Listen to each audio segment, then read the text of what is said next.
What is up, YouTube? This is Nanashi back with another Yu-Gi-Oh! Deck profile video. This time I'll be showing you the changes and updates to my Beast deck. It has been literal years since I've had an opportunity to change or update this deck in any way, shape, or form that would cause a creative impact. And that's because low-level beasts have received zero support in years. It was only recently, through a couple of unusual tech cards that came virtually out of nowhere, was I even able to create an update for this deck that even did anything impactful, and you'll see what I mean when we take a closer look. Starting with the monster lineup, we have a playset of Amazoness Baby Tiger. If an Amazoness monster is normal or special summoned, I can special summon a copy of this as a hard once per turn from my hand or my graveyard. Also, it gains 100 attack points per Amazoness monster in the graveyard. One copy of Elephant. I will admit I was a complete idiot and a derp for not realizing why this card is so valuable in this deck. A secondary Earth Tuner outside of Valeraphon is absolutely warranted in this deck. Also, its other ability is that if it's destroyed by battle and sent to the graveyard, you can take a level 3 or lower beast, Wing Beast, or Beast Warrior and put it back in your hand out of the banish pile, but that almost never gets applied. One Kalantosa Mystical Beast of the Forest. If this card is special summoned by the effect of a beast-type monster, I can target a card on the field and destroy it.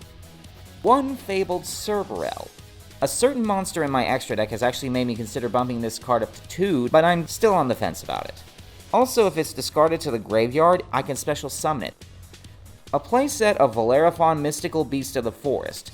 I can discard a card from my hand and target any level 2 or lower beast monster in my graveyard, except a copy of itself, and special summon it in a face-up attack or face-down defense. And that is a hard once per turn. One Wind-Up Kitten, which once while it's face-up on the field, I can target a monster on the field and return it back to the owner's hand. I also have a pair of Mind Mole, which can't be destroyed by battle once per turn. If it's removed from the field by card effect, it's banished, which is the only time Elephant's effect is basically ever usable. And if it's used as a synchro material for the synchro summon of a beast-type monster, I get to draw a card. And that's per copy, by the way. A playset of Rescue Cats. The best play starter in this entire deck, second only to maybe a spell that I run. I contribute it to special summon any 2 level 3 or lower beast-type monsters from my deck with their effects negated, and they're destroyed during the end phase of the turn. I also have one copy of Rescue Ferret for a techie combo with a specific Link 3 Link monster, but mostly just because he's a 4th target for a certain card effect. I can shuffle him back into the deck to special summon as many monsters from my deck as possible whose levels total 6 to zones that Link monsters point to on my side of the field, with their effects negated, and they're destroyed during the end phase of the turn. Moving into the spell cards, we have a playset of Ayers Rock Sunrise. It targets a beast-type monster in the graveyard and special summons it, and then all monsters my opponent controls lose 200 attack for every beast, wing beast, or plant monster in my graveyard.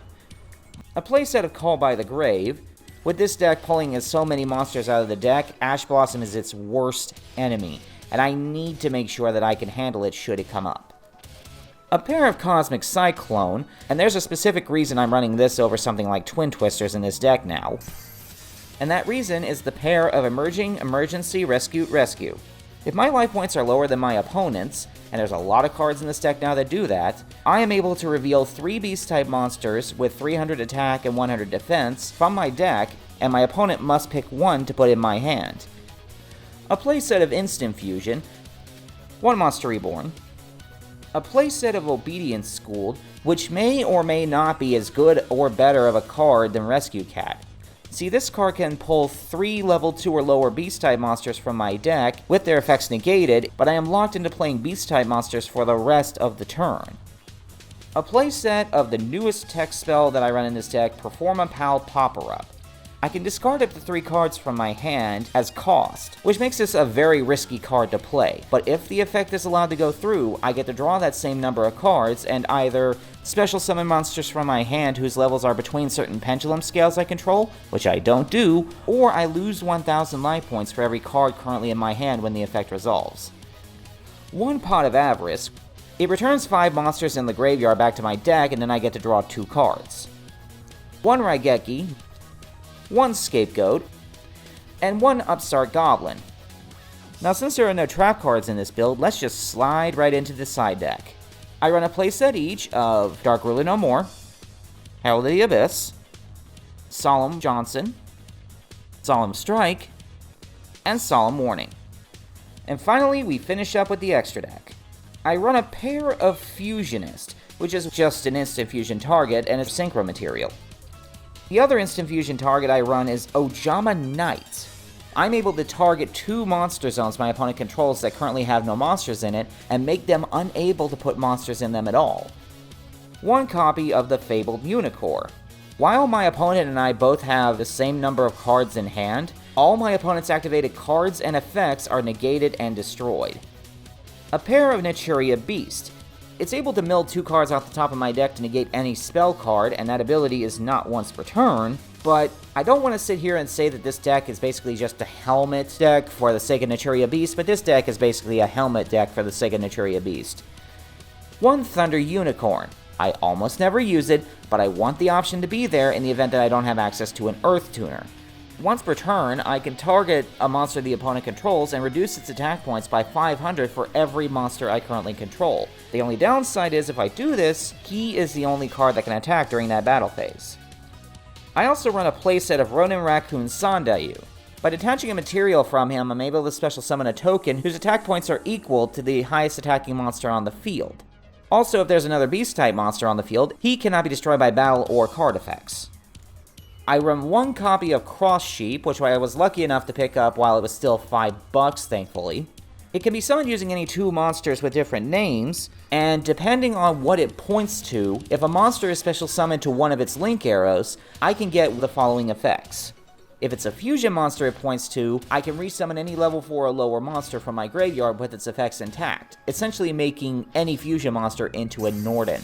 If it points to a ritual monster, I can draw 2 and discard 2. If it points to a synchro, all my monsters currently on the field gain 700 attack permanently. And if it's an Xyz monster, then all monsters the opponent currently controls lose 700 attack points permanently. A playset of Misc's Radiance. I'm mostly using this to help clear out monsters I don't need anymore and offer point boosts, because once Master Rule 2020 drops, I won't need to worry about its down left down right arrows anymore.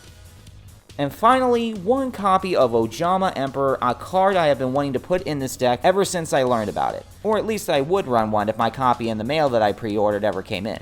If Ojama Country was on the field, he would gain 3,000 attack points and would be unable to be destroyed by card effects.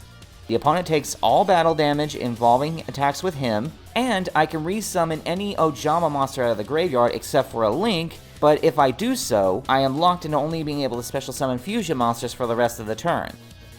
And that is the deck. The Beast Spam deck finally getting an update fills my heart with such joy. This deck was one of the most fun decks to ever play. It's versatile enough to handle most opponents, provided I'm not facing one of those decks that just does nothing but negate all your monster effects. And most people seem to enjoy playing against this deck as well. Though I'm gonna be honest, I don't know if the high point cost version that I'm currently running is the optimal build right now. But I'll keep experimenting with different variations of the deck until I can find a build that I'm absolutely satisfied with, as well as anybody I happen to use it against. I thank you guys for watching the deck profile, and if you can think of any ways that I can improve this all-beast deck, feel free to let me know. In the meantime, this has been Nanashi, signing out.